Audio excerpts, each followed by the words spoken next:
In a bustling department store in the heart of Los Angeles, a scene unfolded that would soon leave customers speechless and change the lives of those involved forever. The day had started like any other, shoppers casually browsing, the hum of conversations filling the air, but that all changed when a woman, now infamously known as Kimberly, accused a black shopper of a crime she didn't commit. What followed was something no one saw coming, and it would shake the store to its very core. It was a sunny Saturday afternoon at the Macy's on South Broadway in downtown Los Angeles. Shoppers hustled through aisles, taking advantage of weekend sales, while the store buzzed with life. Among the crowd was Jasmine Turner, a successful African-American businesswoman in her late 30s, dressed in a tailored cream-colored blazer, slim-fit jeans, and beige heels. She had stopped by to pick up a few items before heading to an important dinner meeting. Jasmine's attention was caught by a display of designer handbags. As she admired the collection, little did she know that across the room, a pair of watchful eyes were on her. At first, it seemed harmless, just another shopper browsing. But those eyes belonged to Kimberly Whitfield, a middle-aged white woman known for her sharp tongue and quick judgments. Kimberly had spotted Jasmine moments earlier and had made up her mind about the type of person she was. Jasmine, unaware of the brewing storm, continued browsing. Her hand touched a sleek leather purse when Kimberly's shrill voice suddenly cut through the air. "Excuse me. Excuse me." Kimberly's voice was loud enough to turn heads. "That woman is trying to steal that bag," she shouted, pointing a finger at Jasmine. Jasmine froze, stunned by the accusation. The entire store seemed to pause as Kimberly marched over, her face flushed with self-righteous fury. "I saw you. You were about to walk out with that bag, weren't you? I know you're kind." Jasmine's heart raced, not out of guilt, but sheer disbelief. "Excuse me," she responded, her voice steady but full of shock. "I'm not stealing anything." Kimberly scoffed, eyes narrowed. "Don't play dumb. I saw you eyeing that bag, ready to walk off with it. People like you think you can just take whatever you want, don't you?" By now, a small crowd had gathered. Some were watching from behind clothing racks, others whispering to each other. A couple of store employees glanced nervously, unsure of what to do. Jasmine took a deep breath, standing tall. "I don't know what you think you saw, but I'm here shopping like everyone else. If you have a problem, take it up with the store manager." But Kimberly was relentless. I'm not letting you get away with this. Security! Security!" she yelled. Within moments, a burly security guard approached, clearly having witnessed the commotion from afar. He had seen his fair share of conflicts, but had no idea this one would be different. "What's going on here, ma'am?" he asked, directing his question to Kimberly. Kimberly wasted no time. This woman was trying to steal that bag. "I caught her red-handed. I demand you search her." Jasmine felt her stomach churn, not from fear but from indignation. This wasn't just an accusation, it was an insult layered with racial undertones. Her hands clenched at her sides, but she maintained her composure. "I didn't steal anything," Jasmine stated firmly, locking eyes with the security guard. "I was looking at the bag. That's all." The security guard glanced between Kimberly and Jasmine, clearly uncomfortable with the situation. He knew he had to tread carefully. "Ma'am," he said to Jasmine, "would you mind if we just verify this? We can look at the cameras, and—" No, Kimberly interrupted, cutting him off. "We don't need cameras. I saw her with my own eyes." Jasmine couldn't believe what she was hearing. "You're accusing me without proof, based on nothing but your assumptions," she said, her voice filled with frustration but still composed. "You have no right to treat me this way." At that moment, the store manager, a tall, lean man named Mr. Hopkins, arrived. "What seems to be the problem here?" he asked.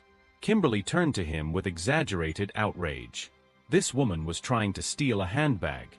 I demand that she be removed from the store immediately." But Mr. Hopkins wasn't so easily convinced. He had seen similar situations before and knew there was more to this than Kimberly was letting on. "Let's check the security footage before making any assumptions," he suggested calmly. They all walked towards the security room, the tension palpable. The security footage played on a large screen as everyone watched closely. Sure enough, it showed Jasmine peacefully browsing, picking up a bag to examine it, and placing it back on the shelf, nothing out of the ordinary. Kimberly's face turned pale as the footage contradicted every word she had spoken. But she was going to steal it, she stammered, her confidence now replaced with a wavering voice. Mr. Hopkins turned to Kimberly, his expression hardening. There's no evidence of theft here. I'm afraid you've made a mistake. Jasmine, who had remained silent during the playback, finally spoke. No, she said, turning to Kimberly, this wasn't a mistake. This was you making assumptions based on the color of my skin.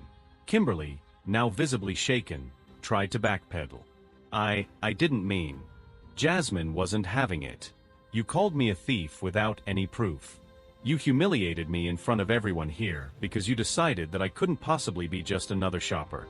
The gathered crowd, once passive onlookers, began murmuring in agreement. Some even pulled out their phones, recording the scene that was quickly going viral on social media. Jasmine was done being silent. She had had enough of people like Kimberly trying to ruin others' lives with baseless accusations. As tensions flared, Mr. Hopkins made a decision. Kimberly, I'm going to have to ask you to leave the store, he said firmly. Your behavior is unacceptable, and we do not tolerate racial profiling in this establishment. Kimberly's face contorted in disbelief. What? You're kicking me out? But she did nothing wrong, Mr. Hopkins cut her off. And you've embarrassed yourself with these accusations. Kimberly, flustered and defeated, stormed out of the store, her head down as the crowd around her began clapping. It was a moment of justice, though far too rare for many. As Kimberly disappeared, Jasmine was approached by the store manager. Miss Turner, he said, his voice filled with sincerity, on behalf of Macy's, I deeply apologize for what just happened. We take incidents like these very seriously, and we appreciate how gracefully you handled the situation. Jasmine nodded, her emotions still raw but her dignity intact. Thank you, she replied. But this happens too often. It's not just about today. The footage from the store quickly spread across social media platforms like wildfire. Within hours, hashtags like #JusticeForJasmine and #RacistKimberly were trending nationwide. The video sparked conversations on racism, assumptions, and the importance of holding people accountable for their actions. Local news outlets picked up the story, interviewing Jasmine about her experience. In the days that followed, protests and rallies were held outside the store, calling for stricter policies against racial profiling and discriminatory behavior. Kimberly, meanwhile, found herself the subject of immense public backlash. Her actions that day had consequences far beyond what she had anticipated. In a stunning turn of events, her employer, a prominent real estate firm, fired her for violating their code of conduct.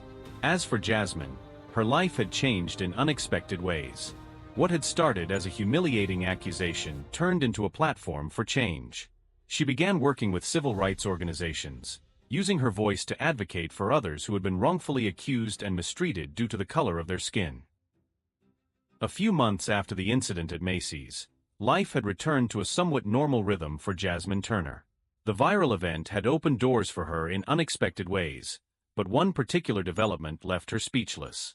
It was a bright morning when she received a formal letter from Macy's corporate office. Expecting just another generic apology or acknowledgement, what Jasmine found inside was far beyond her expectations. Dear Ms. Turner, the letter began, following the unfortunate events you endured in our store, we want to formally extend a gesture of goodwill. We have decided to offer you a consulting position within our Diversity and Inclusion Department. We believe your voice can help us lead much-needed changes within our stores across the country. Jasmine sat back, astonished.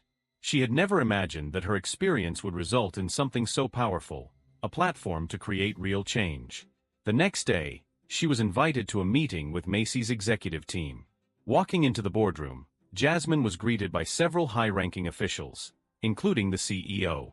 After formal introductions, the CEO spoke with a sincerity Jasmine hadn't expected. We want to apologize again for what you went through.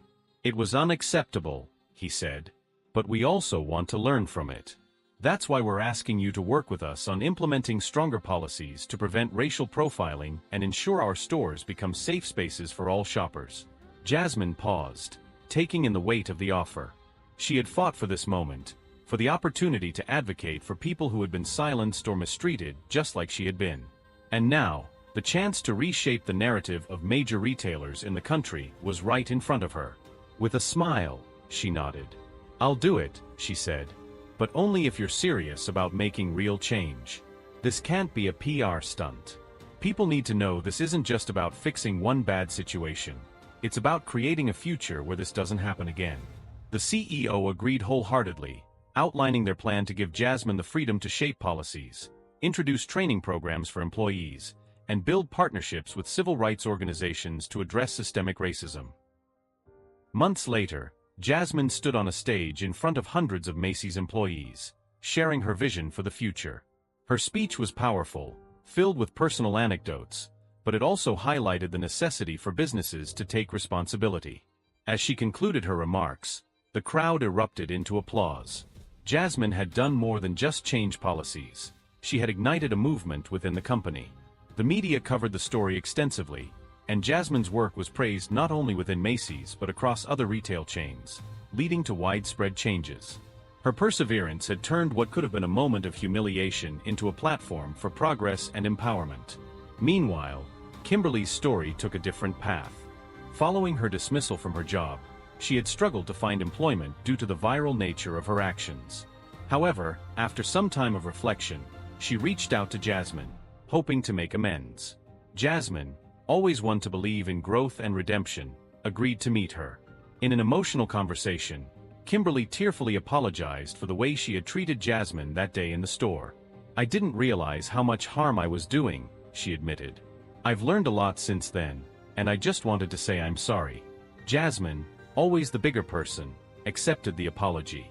"We all make mistakes," she said. "The important thing is to learn from them and do better." That day, Kimberly vowed to educate herself further on racial biases and joined local advocacy groups that promoted racial justice. Jasmine had turned a moment of hate into a lifetime of change, not just for herself but for countless others. The incident that began with an accusation of theft had blossomed into a story of redemption, progress, and the unstoppable power of standing up for what's right.